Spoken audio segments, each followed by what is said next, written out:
Feel like chicken tonight? You might want to reconsider, as these industry secrets are enough to put anyone off their dinner.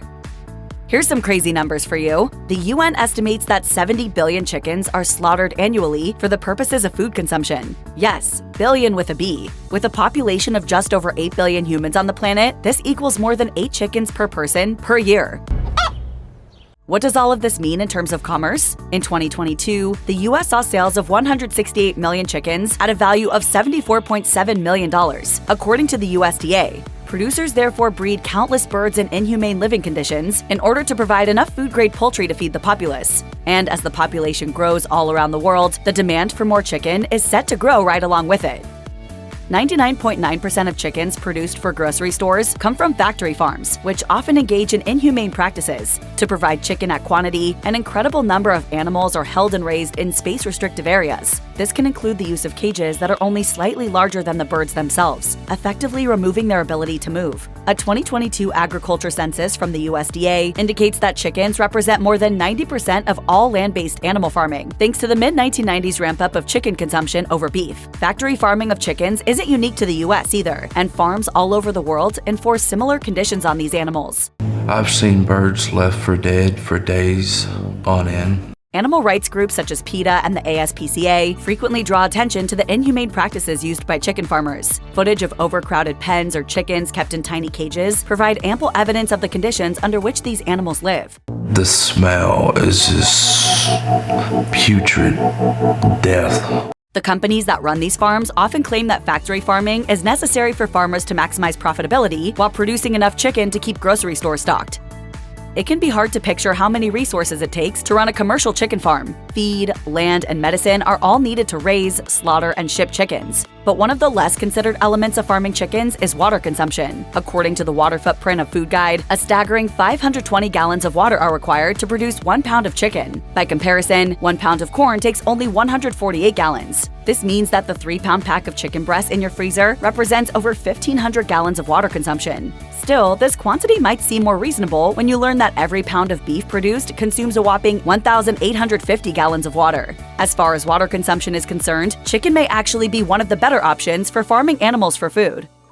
The terms cage-free, free-range, and pasture-raised are tossed around liberally when rating the quality of grocery store chicken, and they're often used interchangeably to describe supposedly humane farming practices. But each label actually means something different in the chicken farming industry. Cage-free chicken is commonly understood to have been made using chickens that were free from the 67 square-inch cages generally used in factory farming, although this doesn't rule out overpopulation on the farm where they're raised. According to the USDA, free-range chicken is chicken that has continuous free access to the outside throughout their normal growing cycle. The USDA also says that pasture-raised chicken must have the same outdoor access for a significant portion of their lives. One significant problem with these labels is that there are no specific requirements farmers have to meet in order to use them. The USDA evaluates each claim on a case-by-case basis. Under these policies, so-called outdoor access could mean as little as a hole chickens can poke their heads through. Under standards employed by Humane Farm Animal Care, free-range chickens must have 2 square feet of space and live outdoors for 6 or more hours per day. To earn the pasture-raised label, HFAC requires 108 square feet of space per chicken. The animals must be outdoors during the day and indoors at night to protect them from predators. But while the USDA encourages farmers to get their farming practices certified by third parties, such as HFAC, it's entirely voluntary.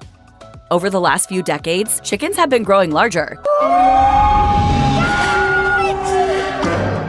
This is due to a process happening behind the scenes to ensure chickens produce as much edible meat as possible, selective breeding. The resulting birds have grown by around 130% between the 1950s and mid-2000s, according to a study by the University of Alberta. Today's chickens are able to process feed to create more breast tissue, resulting in more meat beneath the cellophane. But this additional tissue is a source of further suffering for chickens already living in subpar conditions. A 2020 study published by Global Animal Partnership detailed physical issues for some strains of larger chickens that extend beyond the general issues found in factory farm chickens. These conditions include muscle damage, heart and lung issues, and contact dermatitis, which compromises the well-being of the bird and introduces the need for medical intervention to keep the birds healthy.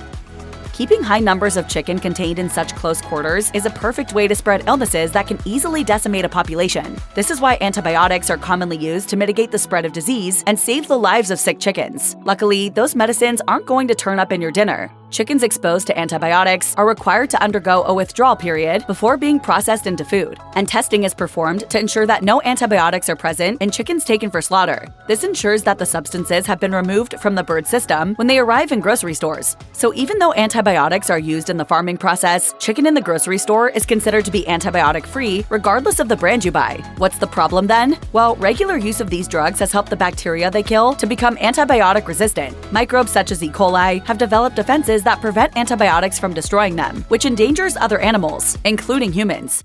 Superbugs are a problem that's getting worse globally. Many activists agree that better farming conditions are required to reduce the need for antibiotic use. Continued exposure for factory farm chickens means more potential for superbacteria to cause trouble, the kind of trouble that antibiotics might one day be unable to fix. Bacteria often turns up in grocery store chicken due to the slaughtering process, though whether the situation warrants attention is usually based on the microbe in question. Even cooked chicken products can be exposed to unsafe levels of bacteria, resulting in millions of pounds of food-grade chicken being recalled by producers under the direction of the USDA. About 30% of grocery store chicken is contaminated with harmful bacteria such as salmonella. Cooking your chicken thoroughly typically kills any bacteria, but big food recalls of tainted chicken still result in the disposal of millions of pounds of product in order to keep consumers safe. If you've ever paid attention to the alerts issued during a chicken recall, you'll know that you're usually told to either dispose of the tainted product or return it to where you bought it. But what happens to the returned meat afterwards? It may be incinerated or disposed of in a landfill, if local regulations allow. Given the huge quantity of poultry involved in some recalls, a large amount of space is needed to safely dispose of tainted product without exposing humans or animals to the hazardous bacteria. When avian flu reaches a population of chickens in a factory farm setting, the spread of the disease can easily overwhelm an entire flock. In these nightmare scenarios, the most direct path to stemming the spread is to kill the chickens in question, often millions of birds. In spring 2022, CBS News reported that 24 million chickens had been killed within 2 months to stem daily outbreaks of the virus. It's really important to do the best you can to prevent that virus from moving into your flock. Farmers do their best to kill the birds within 24 hours to prevent exposure to a greater population, as well as preventing the disease from progressing and causing undue suffering for the already infected chickens. In addition to the huge numbers of chickens being killed, the farmer's financial deficit for such an enormous and unexpected loss can easily become a hardship for the entire operation. If avian flu outbreaks aren't stopped before spreading, the virus can spread to other chickens on the farm and in the vicinity, and as the microbe mutates, to other species. The surge in the H5N1 avian flu strain has virologists keeping their eyes trained on the possibility of a transition from animals to humans, which could result in a global pandemic. Unfortunately, the need to act swiftly and decisively in an avian flu outbreak is the only way to prevent further spread. Ground chicken can be a healthier option than ground beef where fat and protein are concerned, although salmonella contamination can be higher in ground chicken than other forms of chicken. A 2022 test conducted by Consumer Reports found that 30% of ground chicken sampled tested positive for salmonella. According to Consumer Reports, salmonella in a single chicken can be spread out among a large quantity of ground chicken, resulting in far-reaching contamination. There's also the possibility of antibiotic-resistant strains of salmonella evading medications administered to the birds. Add to this the fact that bacteria are worked into the meat during the grinding process, which makes them more difficult to reach and kill with direct heat while cooking, and you have a recipe for a troubled gut, or worse. So the give and take of opting for chicken over beef may not end up being such a straightforward transaction after all. All hope is not lost, however. Chicken raised organically or without antibiotic exposure has been shown to have lower drug-resistant salmonella counts, a difference that might be worth paying for.